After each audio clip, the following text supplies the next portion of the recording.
Hey guys, and welcome to another episode of the 2 Point Lighting Podcast. I am one of the co-hosts, Matt. And I'm Tait. And on this episode, so the topic that I'll be bringing forth. So recently, last week, I actually rewatched one of my favorite movies, which is the first Iron Man. Ooh. It's been a while since I had watched this movie, and so after watching it, I have some thoughts that I would like to discuss with Tait here. Okay, so do you mind if I give my recap of what happens in Iron Man? Because I haven't seen it since it came out. So that's actually was one of my questions was, has Tait seen the movie? Because Tait has told me off air that he has seen the first Avengers and Endgame, and he wasn't clear if he had seen any of the other movies. I've seen Iron Man 1 and 2. Oh, okay. And I've seen Guardians of the Galaxy. I might have seen Civil War, Captain America Civil War. I think I saw okay. that. And I've seen the final Spider-Man movie. Okay, so No Way Home. Yeah. I saw that one Okay. too. So those are the ones I've seen. Okay, interesting. Okay. So what are your thoughts on the first Iron Man? Let's do a recap of the story because you're gonna have to correct me on some things. Tony Stark's a jerk. His dad makes weapons, and then a plane goes down, and Stark invents a heart thing to keep his body going in a desert or something. He gets found out. He comes home and he's like, you know what? Screw my Lamborghini. I'm making an Iron Man suit. You're close. And then I don't remember anything past that. So you got most of the details right. So essentially, yes, the movie does start out with Tony Stark being essentially a self-centered jerk. Yeah. So his parents both die. Yeah. Oh, they both die. Okay. I thought it was just his dad. I thought his mom was never there. And it's not revealed in this movie. It's not revealed until Civil War, more of the details of what happens to them. Oh, okay. I thought it was revealed there. No, yeah, because in the opening introduction, it's the scene of basically Tony accepting an award, but he's not there. So his business partner accepts it on his behalf, and it gives the intro to who Tony Stark is. Well, I guess it opens technically with him in he's getting basically attacked when he's in a car with the military after he just gave the demonstration. We don't know fully why he's there, but basically it just opens up with him riding in that car with the soldiers. And then after the explosion ensues and some gunfire and he gets hit, and then it basically says, okay, so this is what happened X number of hours before. But yeah, so in terms of the plot points, yeah, so Tony Stark does start off being a jerk. His parents had died in his background, in his backstory. Yeah. And basically he took over this company, or over the family company, Stark Industries, which is a weapons manufacturer company. Yeah. And so you had mentioned that he goes down in a plane crash. No, technically not. I got that wrong. Okay. So he takes a plane, like his private jet, to I forget which country it is, but he takes a plane over to do the weapons demonstration. Yeah. And then essentially the car that he's riding with, or I guess it's a series of cars with, I assume, security or whatever. Yeah. He gets attacked, taken hostage, and essentially a group of terrorists tells him that he has to build this really dangerous missile that his company makes, or else they will kill him. But essentially, he's going to be dead anyways. Yeah. Then he decides to build the Iron Man suit when he is in the cave. Okay, I thought he came home and built it. No, yeah, so that's actually how he escapes. But it's just the very first version, so it's not like a polished version of the suit. Oh, okay. And so essentially he uses that to escape. I guess, the immediate environment. The suit, he can shoot some weapons, has a flamethrower, and there is like a jetpack, but he only gets so far, and he crash lands somewhere in the desert. Then some planes rescue him. from the U.S.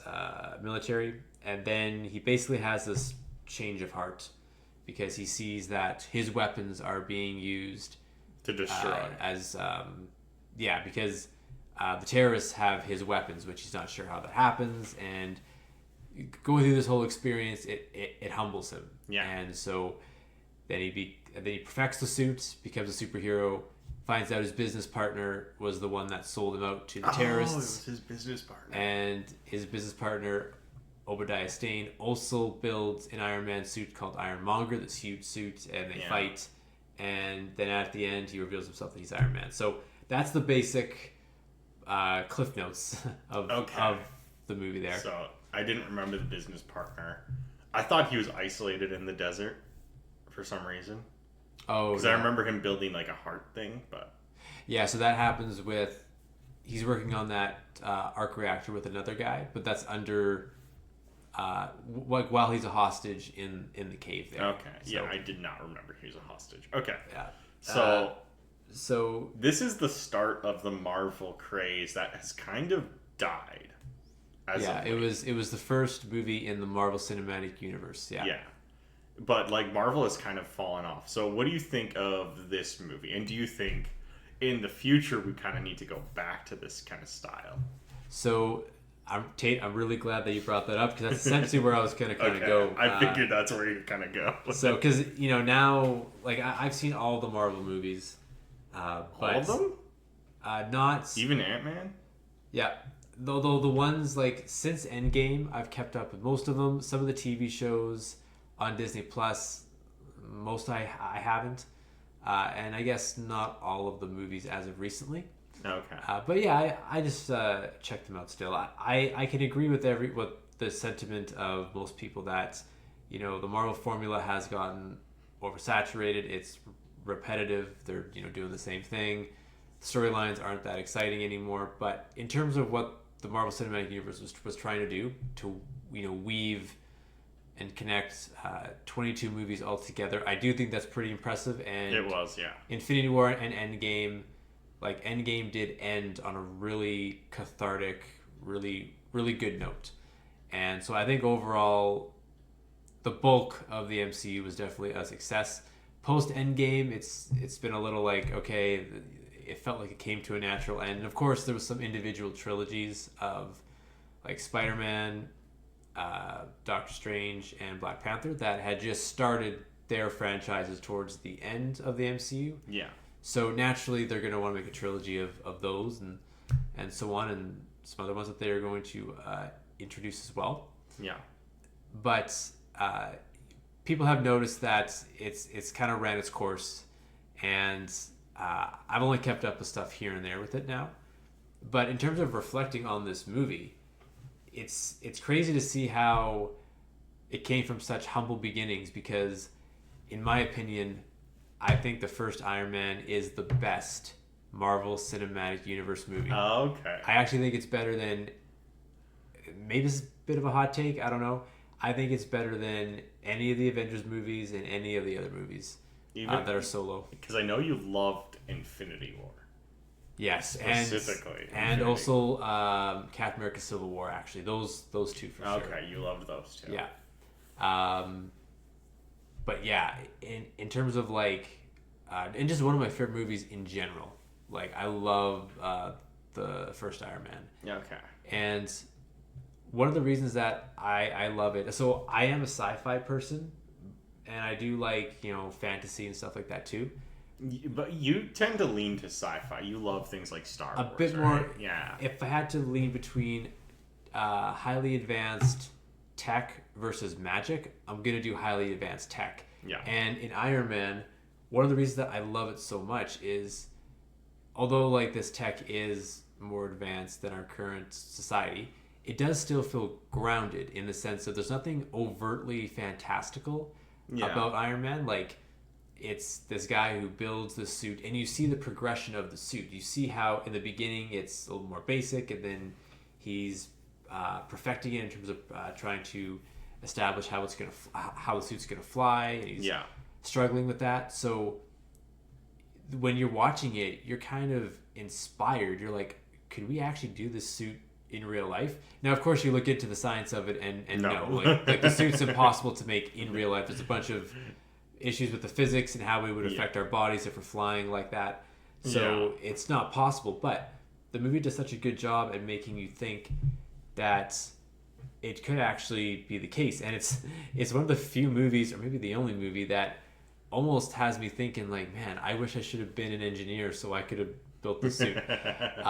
And the other thing as well, I think Iron Man is the only superhero that isn't inherently corny. Like, the suit is cool, and just thinking about if this suit would ever be a possibility in real life, it's cool. Like, okay, would Spider-Man be corny then? well, I think anything where you have like a colorful costume with like, not spandex, but like tight-fitting clothing and that. I think the movies, the live-action Spider-Man movies, do a good job at,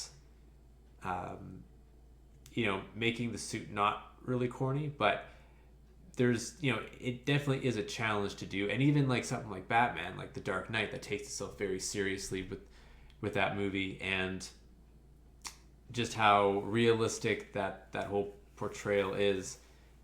It is a guy in a giant bat suit. It is. With running around hitting people. Like, I mean, it does, it still works, right? But you can still kind of step back and go, but in terms of having like a metallic armored suit that can fly and shoot lasers, like, that's just straight up cool, right? Yeah. And also too, like, Tony Stark himself, like being a billionaire, a guy who's very witty, very smart. That's just, even outside of the armor, just the Tony Stark character himself is fairly interesting, I'd say. And then also too, so like I know some people that are not the greatest fan of superheroes, but they will like the first Iron Man because it's grounded in reality compared to some of the other ones. I mean, when I say reality, not as if it's obviously completely realistic, but the way the progression of the suit happens, you buy into it. Like, it feels a little bit more tangible. And outside of the gradual progression, something else that they did too is they actually, when they were filming this, I believe that they mixed practical effects and CGI, and they blended it together. So that's why the suit looks so good. And in the later versions of Iron Man in like the Avengers, they just did like straight CGI to save time, and it doesn't look as good. So in the first few, like, it looks great. The suit feels heavy and mechanical and more tangible. And as well, I think it's the best one in terms of having a solid arc to character development, because the arc of Tony not caring, being taken hostage, and just having that experience humbling him, and then like, even as a character himself, right? Because you have to care about the character, and you don't care about Tony in the beginning. He's just this jerk. He's just a jerk. So to make you care about him and sympathize with a billionaire, like, I think this movie is amazing. And so, Tate, you had brought up the point of, do I wish they can go back to this? So I almost kind of like, if they ever reboot Iron Man years down the line, I hope it's not they're rebooting the whole, like, another version of the MCU and doing the Avengers all over again. Because something that I do want to see, that a part of me kind of wish that maybe we saw the first time round, is instead of this cinematic universe, we just get a solid, let's say, trilogy of Iron Man films where they're all fairly grounded in reality in that sense, where there's no bigger plot with like aliens and gods and things like that. Yeah, that's fair. Right? Like, we just deal with Tony Stark, and it's a solid trilogy that has an arc, beginning, middle, and end. Because the problem is now is when you watch, like, you can't enjoy any individual solo trilogy of any superhero in the MCU. Yeah. And that's because you feel like you're missing something because the other movies tie into that, and it has to tie into the Avengers. So between Iron Man 2 and 3, the first Avengers happened. Yes. So, and in Iron Man 2, actually, the director, Jon Favreau, and Marvel, reportedly they didn't fully get along because Marvel wanted to input essentially other characters to help build up the Avengers, like Black Widow and Nick Fury. Yeah. And it altered the story of what he had wanted and his own vision for the trilogy. Yeah. And then in Iron Man 3, Jon Favreau left and a different director came in. Shane Black, I believe. And, you know, they're referring to Tony's PTSD from the first Avengers that just happened. So the problem is like you can't enjoy the Iron Man trilogy by itself. And Iron Man 2 and 3, especially 2, like really isn't all that good. I'm not the biggest fan of 3. There's some good moments.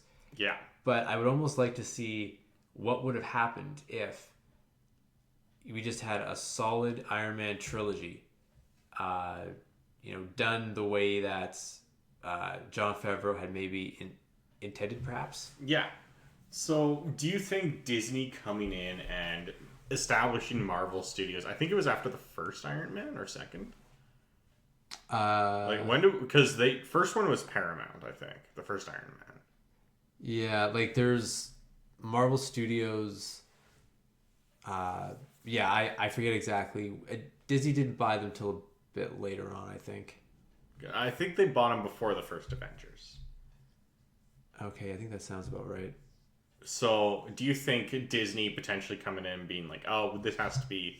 Because the thing is, the first Iron Man had a lot more adult themes in it than the rest of the Avengers, like throughout to this day, right?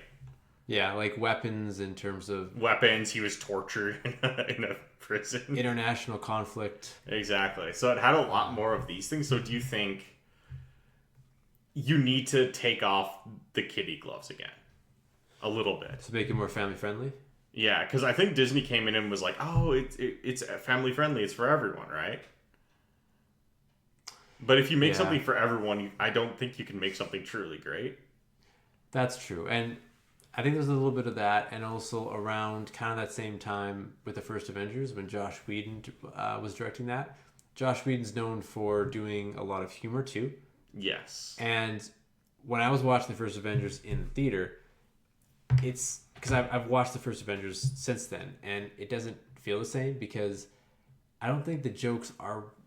Some of them are kind of clever, but for the most part, it was just the shock value that people weren't expecting that much humor from this superhero movie. Yeah. Because at the time, the rest of the movies in Phase 1 were fairly serious. Like Thor was serious, Captain America was serious. I do remember Captain America being serious. Yeah. And the sentiment now that Marvel's, very jokey and stuff like that, that wasn't the case always. Yeah, Josh Whedon started that with the first Avengers, and then that trend got old, and now people are tired of that. Yeah. What happened in Guardians of the Galaxy, I got sick of the one-liners. Yeah. I got really sick of the one-liners. Which, Guardians of the Galaxy was kind of a breath of fresh air in some respect, because it was the space opera with comedy, and it was very wacky and stuff. Yeah. Very reminiscent to maybe inspired by Star Wars, and so people really liked it. Yeah. And then they just kind of kept doing it for the But rest. I think a lot of people love the Guardians trilogy, right? I remember Guardians 3 came out and people were like, you can end it here. Like, Marvel can be done now. They love the first and the third. Oh, not the second. Second, they don't hate. Some, depending who you talk to. Okay. Some think it's all right, but the first one generally is well received, and the third, there's it deals with Rocket's backstory.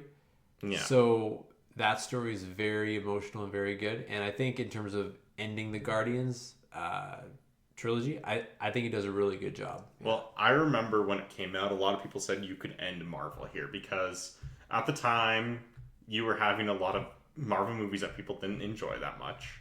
Mm-hmm. And people were just like, you can end it after Guardians 3 and call it a day. But I think it was like Morbius just happened. And I guess it was a return to a more serious format, right? Morbius, and people hated it. Morbius. I forget if Morbius is technically a part of the MCU, though. I I don't know. don't know. Like it's Marvel, but I think it's a Marvel. It is Marvel, yeah. Well, Sony made it. Oh, so that's Sony. So it's I don't know if it's technically part of the MCU Because per se. Sony owns some character or owns the movie rights to some characters, right? Yeah, the way that it's kind of done for Spider-Man is it's like I don't know, like a joint custody situation kind of thing. Yeah. I guess it's a bit confusing, but yeah. Yeah. Um, but yeah, so basically when I was watching the first Iron Man again, I was like, you know what? If the rest of the movies were very similar to this, like I can appreciate what the MCU became, but going back and watching this movie now after feeling the oversaturation of the rest of the movies Yeah. and seeing back to where it all began, I was like, yeah, this one ages the best. It looks one of the best. Like the CGI, like sad because you'd think as time goes on, CGI gets better, but No. it's no. No, CGI often. I think the CGI's gotten worse. Not because we can't do better CGI, just because they pump these movies out so fast. Yeah, and there's a lot of pressure on this CGI team. Like I've seen some documentaries where, essentially, they're given very tight turnaround times and they're underpaid, or there's like a lot of stress factors there. So it's A lot of last minute changes, tons of studios, and they don't communicate. So that's why CGI will switch scenes to scene. And just I don't think like special effects teams are appreciated enough. I think that's also, I don't think so. Yeah. They're underpaid, they're overworked, and then a lot of last minute changes because that's something you can control. And I think generally movie studios are more willing to change CGI because it's just cheaper than reshoots. Yeah.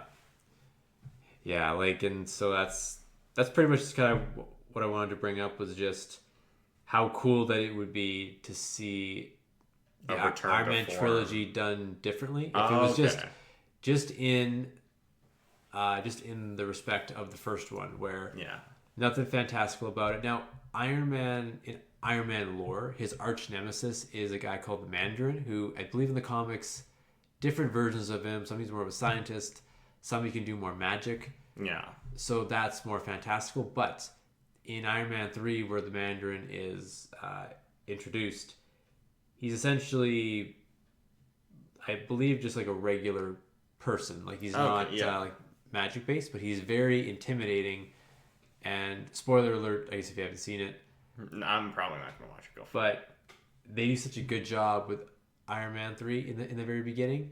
Halfway through the movie, there's this plot twist where the Mandarin character, who is very intimidating in the first half, he's actually this actor who's just paid to pretend to be the bad guy, while this other character is the bad guy. And there's other problems with the movie, but that was like, it just cut the tension. It wasn't very good. And this bothered a lot of people because the Mandarin is the main villain. Yeah. What, did M. Night Shyamalan direct that movie with the twist?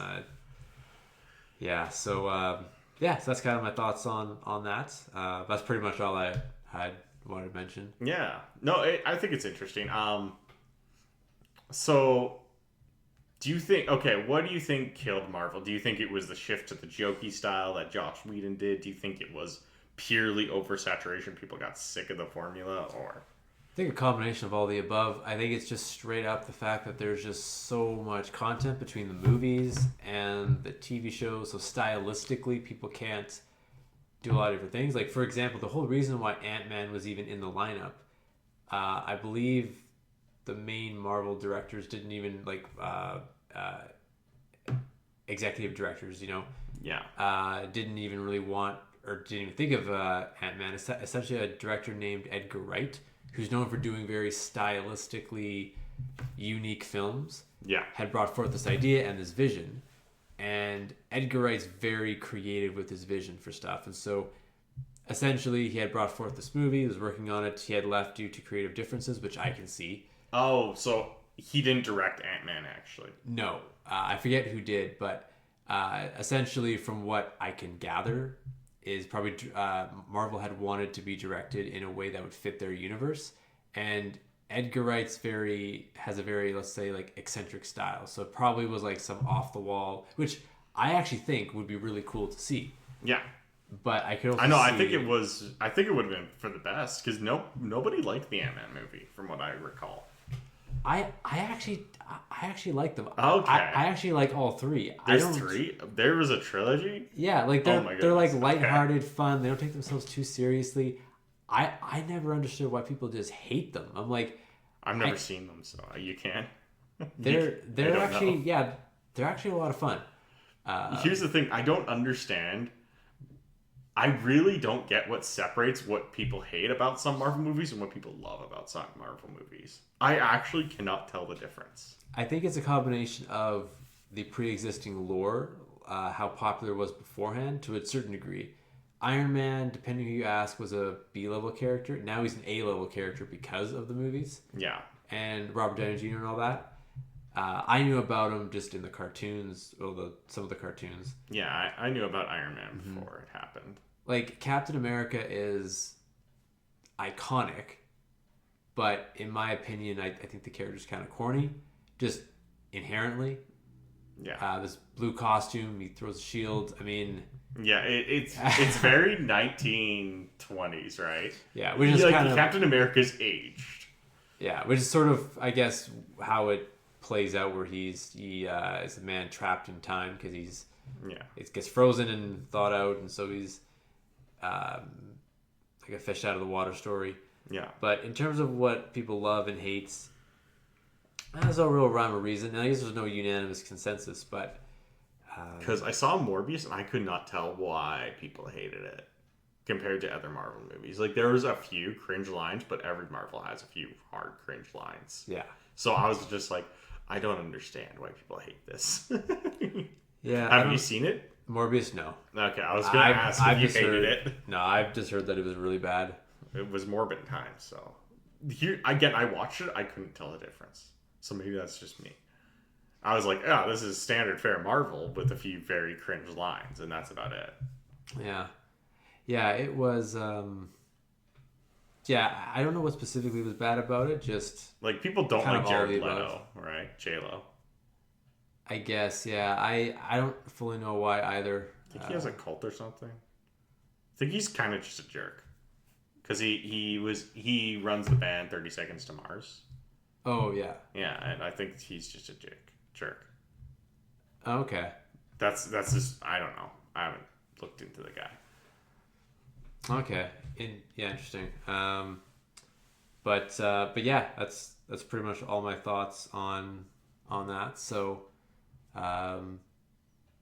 we could talk about my thing. Sure. Yeah. I already transitioned technically. Okay. You've seen Tron Legacy, right? Tron Legacy. Tron Legacy. Tron Legacy. Yeah. Like the new movie or the newer movie? 2009 one. Yeah. Yeah. Oh yeah. Are you excited for Tron Ares? I do follow some movie news stuff. I think I may have heard about that. Yeah. I'll probably watch it when it comes out because I do like sci-fi. I'm gonna watch it when it comes out. My roommate and I have already agreed to. We're gonna see it in theaters. Okay. So. I'm not so. Admittedly, I'm not a super big fan of Tron. I love Tron. Oh yeah. Yeah. So like, what specifically? Just the fact that it's like a guy trapped in a game, and that's the style of it. Okay. Everything is at least in Tron Legacy, it's so stylish. Everything feels sleek. Everything feels cool. It's like my perfect sci-fi feeling. Oh, okay. So that's why I like Tron. But Tron Ares, from what I heard, they're kind of rebooting it. Oh, okay. With Jared Leto. Oh, so Jared Leto. That was my transition. Is Jared Leto starring in it? Okay. So like New Worlds, like not. I think it's taking place in the real world, from what I understand. Here's the part that scares me: is like the original Iron Man, Tron Legacy had practical and and VFX, right? Yeah. I'm so scared they're just going to do crappy VFX for Tron. And Tron was always... The history of Tron, it was always a flex. Tron was always like, look at what we can do. Even in the 80s when the 80s, it was that as well. Yeah. I've only seen clips of the 80s in video essays. I've never seen it fully. I've never seen it fully either. But I loved Tron Legacy. Tron Legacy was my type of sci-fi. But I'm concerned because because of 3D being so bad like right now in movies, it's gonna look terrible. I wonder if 3D is still a thing. When I've gone to the movies, Or no, I'm not talking 3D glass. I'm talking 3D animation. Oh, 3D animation. Okay, Yeah. I see. I will say this though. I think the trailer for Tron Legacy is Or Tron Ares. well for Tron Legacy. Like when I first saw it, like back in the day, like it captivated me because of that whole premise where he goes into the game. He thinks it's his dad, I believe, but it's not. It's the copy, the digital copy of the. Yeah, I forget what he's called, but yeah, it like even that movie has some bad moments. Like for example, the guy's head for the villain character looks terrible. It looks really bad, but they did a lot of really cool effects. Oh yeah. Yeah. So Tron Ares, that's definitely your top movie that you're looking forward to. I guess it has to be because I don't look forward to movies. So, and I'm gonna see that one in theaters because saw the trailer. There are already some 3D issues in it, but I heard the soundtrack and it felt right on par with what I would expect from a new Tron movie. Okay. Because they got 9 Inch Nails to do the soundtrack. Then the Tron Legacy, they got Daft Punk. Yeah. So they get like this they always put experimental music into Tron, and I appreciate that. Okay. And so that's probably why I'm gonna go see it. Nice. Okay. But that's all I got for Tron Ares. Tron.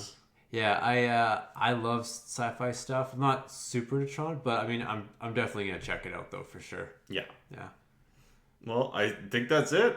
Awesome. Well, thanks guys for listening, and catch us next week. All right. Have a good one, guys. Thanks. See ya.